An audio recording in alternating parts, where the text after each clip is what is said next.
أعوذ بالله من الشيطان الرجيم. بسم الله الرحمن الرحيم.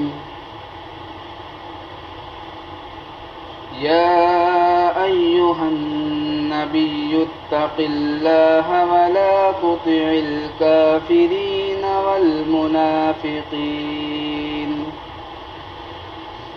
إن الله كان عليما حكيما. واتبع ما يوحى إليك من ربك إن الله كان بما تعملون خبيرا. وتوكل على الله وكفى بالله وكيلا.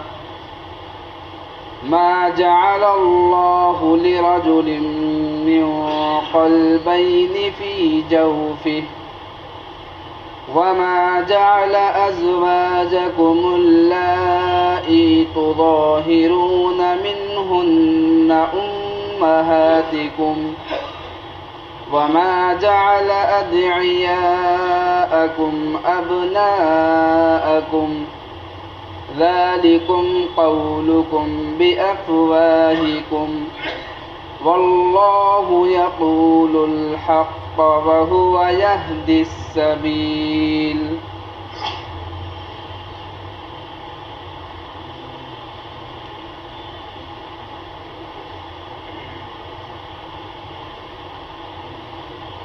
سورہ احزاب کی آیات کا درس اور تفسیر چل رہی ہے.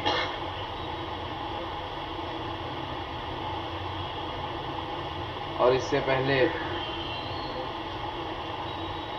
یہ بات بتلائی گئی تھی کہ سورہ احزاب میں 4 قسم کے مضامین آئیں گے اور اس کے علاوہ دوسرے احکامات بھی آئیں گے.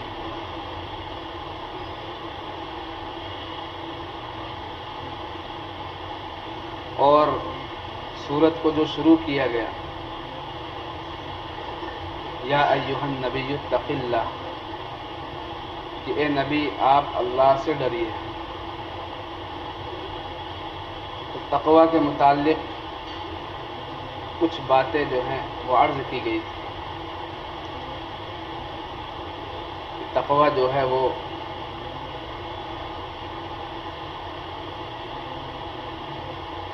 دین کے تمام کاموں میں اگر تقوی حاصل ہو جائے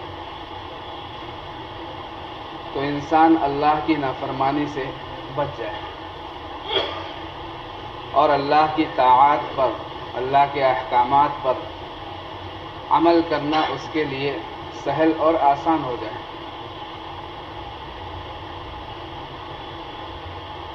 اور یہاں پر نبی صلی اللہ علیہ وسلم کو خطاب کیا گیا، اے نبی آپ اللہ سے ڈریے. تو اصل میں خطاب تو نبی صلی اللہ علیہ وسلم کو ہے، لیکن سنانا جو ہے وہ امت کو مقصود ہے. یہ نبی صلی اللہ علیہ وسلم کے امتیوں، تم لوگ اپنے اندر تقوی پیدا کرو، اللہ کا خوف پیدا کرو.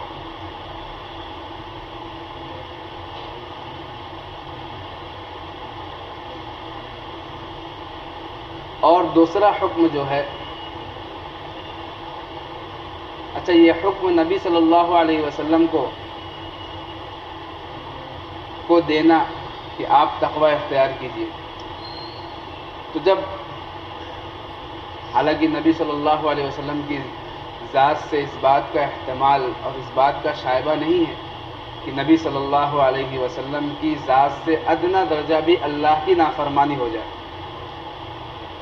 آپ تو معصوم عن الخطا تھے، گناہوں سے پاک تھے.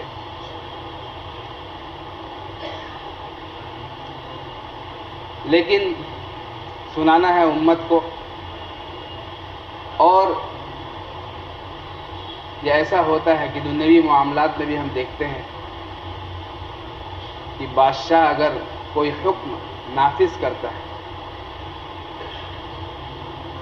تو وہ اگر بڑے کو حکم دیتا ہے، اگر اس نے اپنے وزیر کو یہ حکم دیا یا اپنے بیٹے کو، شہزادے کو حکم دیا، یا اس نے فوج کے کمانڈر کو کوئی حکم دیا، تو اس کے ماتحت جو لوگ آ جاتے ہیں وہ یہ سمجھ جاتے ہیں کہ جب ہمارے بڑے کو حکم ہے تو ہم کیا ہو جائیں گے؟ بدرجہ اولا اس حکم میں شامل ہو جائیں گے. کمانڈر صاحب کو حکم ہے، وزیر صاحب کو حکم ہے، شہزادے کو حکم ہے بادشاہ کا، تو ہم کس کھیت کے مولی ہیں؟ ہم کیا ہو جائیں گے؟ خود بخود بادشاہ کا حکم ہمارے لیے بھی ہے. تو یہاں پر نبی کو خطاب کیا گیا، تو نبی سے بڑھ کر کوئی بھی ذات نہیں، نہ اولین میں نہ آخرین میں. جب نبی کو تقویٰ کا حکم ہے تو پوری انسانیت قیامت تک آنے والی یہ سمجھ لے کہ ان کو بھی جو ہے وہ تقویٰ کو اختیار کرنا ہے. تو پہلا حکم تھا اتق اللہ، اور دوسرا حکم یہ دیا گیا ولا تطع الکافرین والمنافقین، کہ آپ جو ہے کافرین کی اور منافقین کی اطاعت مت کیجیے. کافروں کا کہنا نہ مانیے، منافقین کا کہنا نہ مانیے. کافر تو کھلم کھلا اسلام کی مخالفت کرتا ہے، کافرین، مشرکین. اور منافقین کھلم کھلا تو مخالفت نہیں کرتے، لیکن درِ پردہ وہ کیا کرتے ہیں؟ پردے کے پیچھے سے مخالفت کرتے ہیں، اسلام کے خلاف سازشیں کرتے ہیں. اسی لیے اس آیت کے شان نزول کے متعلق تفاسیر میں 3 واقعات ذکر کیے گئے. پہلا واقعہ یہ ہے کہ نبی صلی اللہ علیہ وسلم جب مدینہ منورہ تشریف لائے تو وہاں پر یہود کے 3 قبیلے تھے. ایک بنو نذیر تھا، اور ایک بنو قریظہ تھا، اور ایک بنو قینقاع تھا. اور نبی صلی اللہ علیہ وسلم کیونکہ آپ کو دعوت کے مقصد کے لیے بھیجا گیا تھا کہ تمام انسانیت تک کیا کر دو، میرا پیغام پہنچا دو، تو آپ کی دلی خواہش یہ تھی کہ کیسے یہ قبائل جو ہیں وہ اسلام لے کر آ جائیں.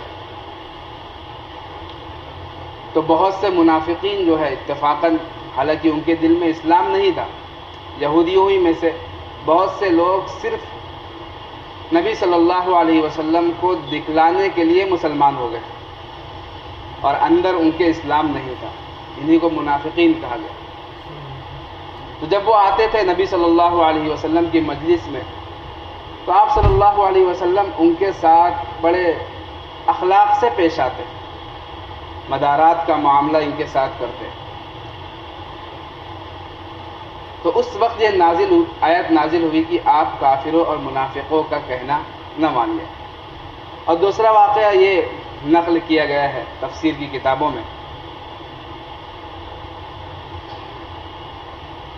کہ 2 کافر، ایک تو ولید بن مغیرہ اور ایک عتبہ ابن شیبہ، یہ نبی صلی اللہ علیہ وسلم کی خدمت میں آئے مدینہ منورہ میں اور کہا اے محمد، اگر آپ جو ہیں ہمارے ساتھ ایسا معاملہ کر لیں کہ آپ ہمارے معبودوں کو برا بھلا نہ کہیں اور ہم آپ کے معبود کو برا بھلا نہ کہیں، تو ہم جو ہے وہ آپ کو قریش مکہ کا آدھا مال دے دیں گے. اور یہاں سے منافقین اور یہود نے یہ کیا، انہوں نے دھمکی دی نبی صلی اللہ علیہ وسلم کو کہ اگر آپ نے اپنی دعوت کو نہیں چھوڑا تو ہم جو ہے وہ آپ کو قتل کر دیں گے. یہ دوسرا واقعہ کتابوں میں نقل ہے. تیسرا واقعہ یہ ہے کہ ابو سفیان اور اکرمہ ابن ابی جہل اور ابو الاعور سلمی، یہ 3 شخص نبی صلی اللہ علیہ وسلم کی خدمت میں آئے اور آپ صلی اللہ علیہ وسلم کو کہا کہ آپ جو ہے وہ ہمارے معبودوں کو برا بھلا کہنا چھوڑ دیں. اگر آپ ہمارے معبودوں کو برا بھلا کہنا چھوڑ دیں گے اور آپ صرف اتنا کہہ دیجئے کہ وہ کیا ہیں، وہ سفارش کرتے ہیں، شفاعت کریں گے قیامت کے دن اور وہ ہم کو نفع پہنچائیں گے، تو اگر آپ یہ کام کر لیں تو ہم آپ کے جو رب ہے اللہ تبارک و تعالی، ہم اللہ تعالیٰ کو بھی برا بھلا نہیں کہیں گے، اور ہم آپ کو اور آپ سے لڑیں گے جھگڑیں گے بھی نہیں، کیونکہ اس وقت تک جو ہے وہ صلح حدیبیہ کا واقعہ ہو گیا تھا اور 2 جنگیں مسلمانوں کے درمیان، مسلمان اور کفار کی 2 جنگیں ہو گئی تھی. تو کہا کہ ہم لڑیں گے جھگڑیں گے بھی نہیں، تو معاملہ بالکل کیا ہو جائے گا، صاف ہو جائے گا، آپ بھی سکون سے، ہم بھی کیا ہیں، سکون و اطمینان سے. تو اس مجلس میں منافقین بھی تھے، تو منافقین نے ان کفار کا ساتھ دیا، کہا کہ ہاں صحیح بات ہے، اگر ایسا ہو جائے کہ آپ ان کے معبود کی تعریف کر دیجئے تو یہ لوگ کیا ہے، لڑائی جھگڑا نہیں کریں گے، جنگ و قتال کی نوبت نہیں آئے گی. تو اس وقت اللہ تبارک و تعالیٰ کی طرف سے حکم آیا کہ آپ جو ہے کفار کی اور منافقین کی اس معاملے میں اتباع نہ کیجیے، ان کا کہنا نہ مانیے.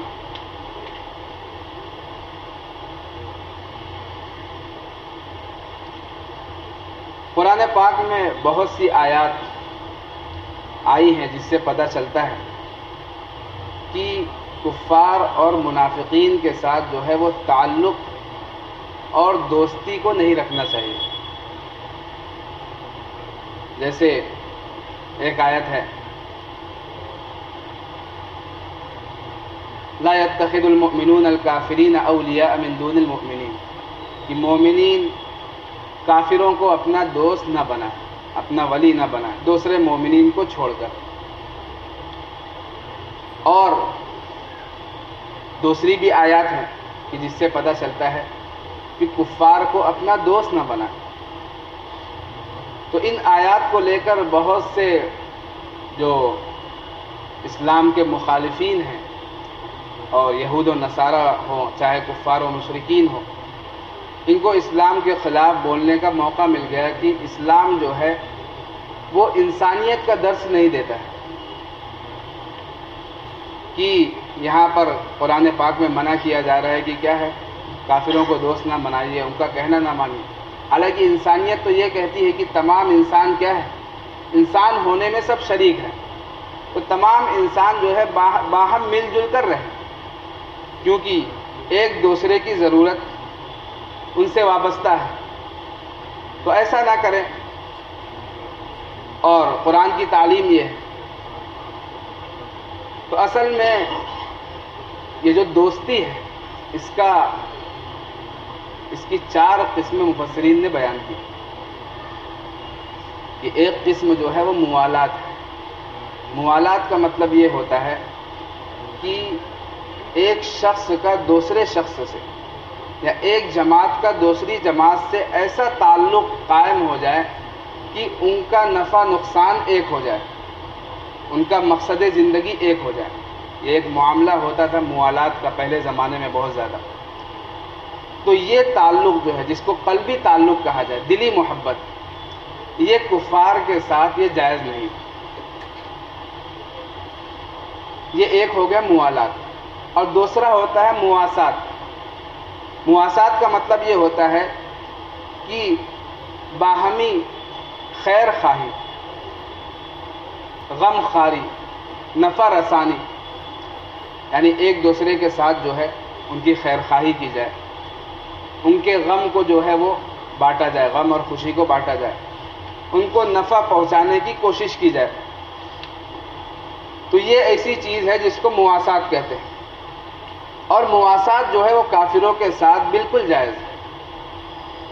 موالات تو جائز نہیں، لیکن مواسات کافروں کے ساتھ جائز ہے کہ مسلمان ان کی غم خواری کرے، ان کی خیر خواہی کرے، ان کو نفع پہنچائے. اسی لیے حدیث پاک میں خیر الناس من ينفع الناس، کہ بہترین لوگ وہ ہیں جو لوگوں کو نفع پہنچائے. یہ نہیں کہا کہ بہترین مومن وہ ہے جو مومن کو نفع پہنچائے، بلکہ لوگوں کو نفع پہنچائے. لوگوں میں تو پوری انسانیت آ گئی. یہ اسلام کا درس ہے انسانیت کا. اور تیسری قسم ہوتی ہے مدارات. مدارات کا مطلب یہ ہوتا ہے کہ دوسرے سے جو ہے وہ دوستانہ برتاؤ اور ظاہری اخلاق، اور اس سے بھی اسلام نے جو ہے وہ منع نہیں کیا. اور اگر یہ نیت ہو سامنے والے کے ساتھ جو اخلاق کا برتاؤ ہو رہا ہے اور جو اس کے ساتھ ہم دوستی کا برتاؤ کر رہے ہیں، اس کے ساتھ جو ہم نے تعلق کو استوار کیا ہے، اگر یہ نیت ہو کہ ہو سکتا ہے کہ ہم اس کے ساتھ اخلاق سے رہیں تو یہ کیا ہو جائے، اسلام کو قبول کر لیں، تو یہ تو بہت اچھی بات ہے. اسلام تو اس کی کیا کرتا ہے؟ اسلام تو اس کی ترغیب دیتا ہے، صرف اجازت نہیں دیتا بلکہ ترغیب دیتا ہے. ایک واقعہ حضرت شاہ عبد العزیز محدث دہلوی رحمۃ اللہ علیہ کا ہے کہ ان کے درس کی مجلس میں ایک برہمن آتا تھا اور وہ آ کر درس میں جو ہے بیٹھ جاتا تھا. تو جب حضرت شاہ صاحب کے انتقال کا وقت قریب ہوا تو انہوں نے اپنے بیٹے حضرت شاہ اسحاق صاحب محدث دہلوی رحمۃ اللہ علیہ کو بلایا اور کہا کہ دیکھو میں تو اس دنیا سے جا رہا ہوں، اب یہ جو برہمن ہے تم اس کے ساتھ مدارات کا معاملہ کرنا، اخلاق کا معاملہ کرنا، اور اس کو اپنی مجلس سے بھگانا مت. شاہ اسحاق رحمۃ اللہ علیہ نے یہی کیا کہ ان کے انتقال کے بعد اس کو مجلس میں برابر برقرار رکھا. تو اس کا اثر یہ ہوا، اس اخلاق کا یہ اثر ہوا، اور اس تعلق کا اور اس کو اپنی مجلس میں بیٹھانے کا یہ اثر ہوا کہ اس نے اپنی وفات سے 3 دن پہلے جو ہے وہ اسلام کو قبول کر لیا. تو یہ ہوتی ہے مواسات اور مدارات. کہ ہم بھی کیا رہ رہے ہیں، جمہوری ملک ہے ہمارا، اور اس میں کافر مسلمان اور دوسرے مذاہب والے ساتھ میں رہتے ہیں، تو ہمارے بھی اخلاق کا تقاضا یہ ہے کہ ہم ان کے ساتھ ایسے رہیں، ایسے اخلاق سے رہیں کہ وہ ہمارے اخلاق کو دیکھ کر کیا کر لیں، اسلام کو قبول کر لیں. تاریخ میں بہت سے واقعات ملتے ہیں، سیرت میں نبی صلی اللہ علیہ وسلم کے اخلاق کو دیکھ کر کیسے کیسے سخت دل کافر کیا ہو گئے، مسلمان ہو گئے. کہ کیا اخلاق تھے نبی صلی اللہ علیہ وسلم کے، کہ کفار مکہ جنہوں نے 13 سال تک نبی صلی اللہ علیہ وسلم کو کیا پہنچائی، صرف تکلیف پہنچائی، اور آپ کو اپنے وطن سے جدا ہونے پر مجبور کر دیا. آپ ہجرت کر کے مدینہ چلے گئے، حالانکہ آپ کا دل نہیں چاہ رہا تھا مدینہ جانے کا، لیکن مجبوراً جانا پڑا. اور کیسی کیسی تکلیف، اور اس کے بعد یہ جنگ کے واقعات، اور اس کے بعد صلح حدیبیہ ہوئی مسلمانوں اور کفار کے درمیان، تو صلح کو بھی کافروں نے کیا کیا، توڑ دیا.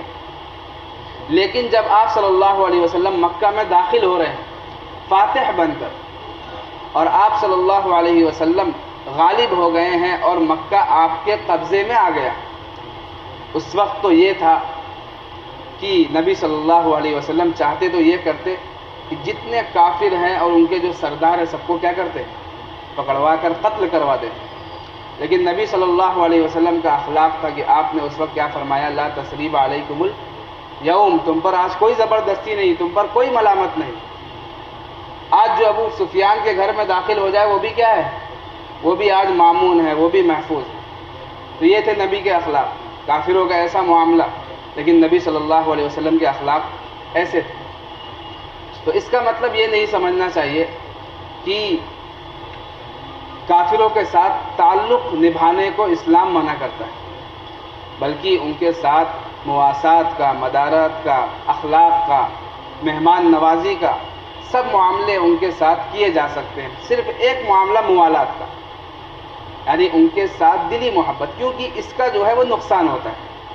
اگر کافروں کے ساتھ ہم دلی محبت مسلمان کر لیں تو اس کا جو ہے وہ اسلام کو نقصان پہنچے گا. کیوں؟ دلی محبت کا مطلب یہ ہے کہ اس کو آدمی اپنی مجلس میں پھر کیا کرے گا، اپنی مجلس میں شریک کرے گا، اور جو راز ہے اپنے راز ان کو بتائے گا. تو پھر ظاہر سی بات ہے کافر تو کیا ہوگا، کافر ہی ہوگا، وہ مسلمان کا خیر خواہ نہیں ہو سکتا الا ماشاء اللہ. مسلمان کا خیر خواہ اسی لیے آتا ہے حدیث میں، الکفر ملت واحدہ. یہ کفر کیا ہے، سارا کفر ایک ہی ملت ہے اور سب اسلام کے خلاف ہے. اسی لیے ہم دیکھ رہے ہیں آج کے دور میں کیا ہو رہا ہے کہ ساری انسانیت وہ کس کے خلاف ہے، اسلام کے خلاف ہے. اسلاموفوبیا کیا ہے، بہت تیزی کے ساتھ ساری دنیا میں کیا ہو رہا ہے، پھیل رہا ہے. ہم واقعات کو دیکھتے ہیں, مسلمانوں پر ظلم و ستم ہو رہا ہے, کیونکہ سب کو معلوم ہے کہ حق مذہب کون سا ہے, وہ اسلام. اس لیے اسلام نے ان سے موالات کو منع کیا, یعنی ایسی دوستی, ایسا تعلق, ایسا لگاؤ جو دل سے ہو. لیکن اسلام نے اس سے نہیں منع کیا کہ ہم ان کی کیا کریں, ان کی غمخواری کریں, ان کی خیرخواہی کریں, ان کو نفع پہنچائے. اسلام اس سے جو ہے وہ منع نہیں کرتا. تو 3 چیزیں ہو گئی تھی, اور چوتھی چیز ہے معاملات, کہ ان کے ساتھ ہم معاملات بھی کیا کر سکتے ہیں, معاملات بھی آپس میں کر سکتے ہیں. کفار کے ساتھ معاملہ کریں, بیع و شراء کریں, خرید و فروخت کریں, اس سے بھی اسلام منع نہیں کرتا.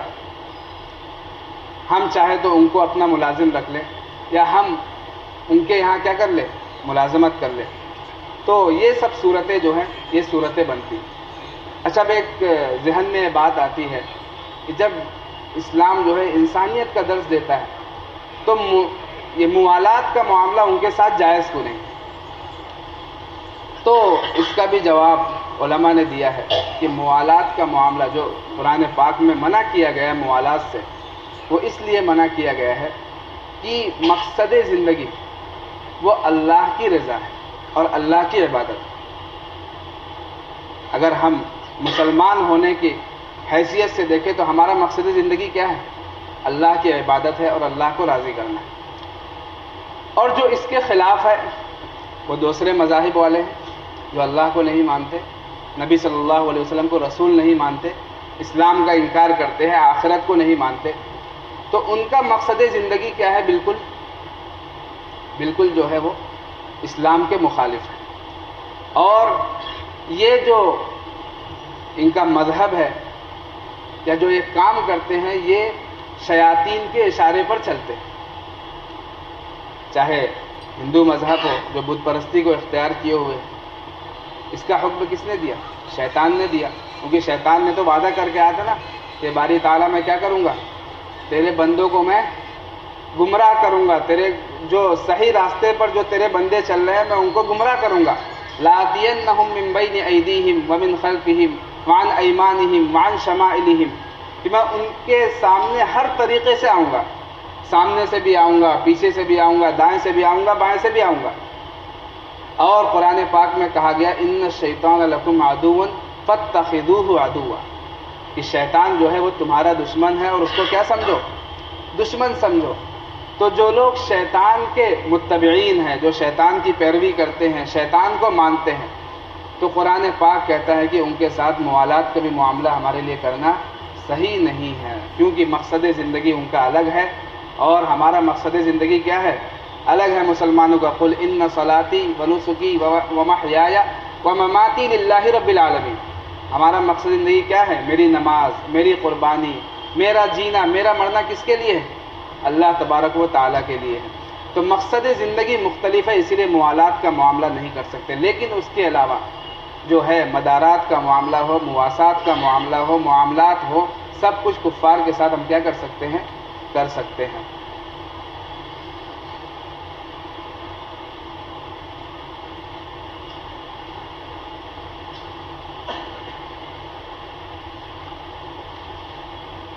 یا ایھا النبی اتق اللہ ولا تطع الکافرین والمنافقین, اے نبی آپ اللہ سے ڈریے اور کفار و منافقین کی اطاعت مت کیجیے, ان کا کہنا مت مانیے, کیونکہ ان کا کہنا مانیں گے تو آپ کس میں آ جائیں گے, نقصان میں آ جائیں گے. اور جس وقت قرآن کا نزول ہو رہا ہے اس وقت یہی 2 گروہ تھے, ایک کفار تھے اور ایک منافقین. کفار کھلے دشمن, منافقین چھپے دشمن. شاہ عبد العزیز محدث دہلوی رحمۃ اللہ علیہ نے لکھا ہے کہ اعدائے اسلام 4 ہیں, اسلام کے دشمن 4 ہیں, 2 ظاہری ہیں اور 2 باطنی, یعنی 2 چھپے ہوئے ہیں اور 2 ظاہر. جو 2 ظاہری دشمن ہیں وہ کفار ہیں اور منافقین. کیونکہ کفار جو ہے وہ کھلم کھلا اسلام کی مخالفت کرتے ہیں, اور منافقین کیا کرتے ہیں, چھپ کر اسلام کی مخالفت کرتے ہیں. اور 2 چھپے ہوئے دشمن ہیں. ایک دشمن جو ہے وہ شیطان, ایک دشمن شیطان, کیونکہ وہ قیامت تک کا کیا ہے, دشمن ہے شیطان. کیونکہ اس نے اللہ تبارک و تعالیٰ سے وعدہ کیا ہے کہ میں کیا کروں گا, تیرے بندوں کو بھٹکاؤں گا, تیری عبادت سے برگشتہ کروں گا. اور ایک دشمن جو ہے وہ انسان کا خود کا نفس ہے. تو یہ دو باطنی دشمن ہیں، ایک شیطان اور ایک نفس. اسی لیے نفس کے بارے میں ہے ان النفس لامارۃ بالسوء. نفس کیا کرتا ہے؟ برائی کا حکم دیتا ہے. تو یہ باطنی دشمن ہے. اور ان چاروں دشمن سے جو ہے وہ انسان کو کیا رہنا ہے؟ چوکنا رہنا ہے، محتاط رہنا ہے، بچنا ہے. تبھی انسان صحیح راستے پر کیا رہے گا؟ گامزن رہے گا، چلتا رہے گا. تبھی وہ اللہ کی رضا حاصل کر سکتا ہے. اے نبی آپ اللہ سے ڈریے اور کافروں اور منافقوں کا کہنا نہ مانیے. ان اللہ کان علیما حکیما.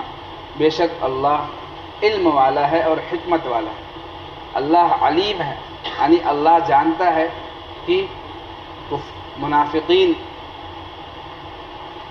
آپ کے ساتھ کون کون سی سازش کر رہے ہیں. کفار بھلے سے ظاہراً تو وہ آ کر کیا کہہ رہے ہیں کہ آپ ہمارے معبودوں کو کیا کر دیجیے، برا بھلا مت کہیے اور کہہ دیجیے کہ یہ ہماری سفارش کریں گے، ہم کو نفع پہنچائیں گے. لیکن اندر اندر ان کے کیا چھپی ہوئی ہے؟ وہ دشمنی چھپی ہوئی ہے. حکیمہ، حکمت والا ہے. اللہ تبارک و تعالیٰ جاننے والا بھی ہے اور حکمت والا ہے کہ اللہ تبارک و تعالیٰ چاہے تو ان منافقین و کفار کو کیا کر دے؟ ہلاک کر دے. لیکن اللہ ان کو مہلت دے رہا ہے تاکہ ان پر کیا ہو جائے؟ حجت تمام ہو جائے. اور ان کو یہ مہلت ملی ہے کہ ابھی بھی کیا کر لو؟ توبہ کر لو اور اسلام کو قبول کر لو. ان اللہ کان علیما حکیما. بے شک اللہ علم والا ہے اور حکمت والا ہے. اللہ تبارک و تعالی ہم سب کو کہنے سننے سے زیادہ عمل کی توفیق عطا فرمائے.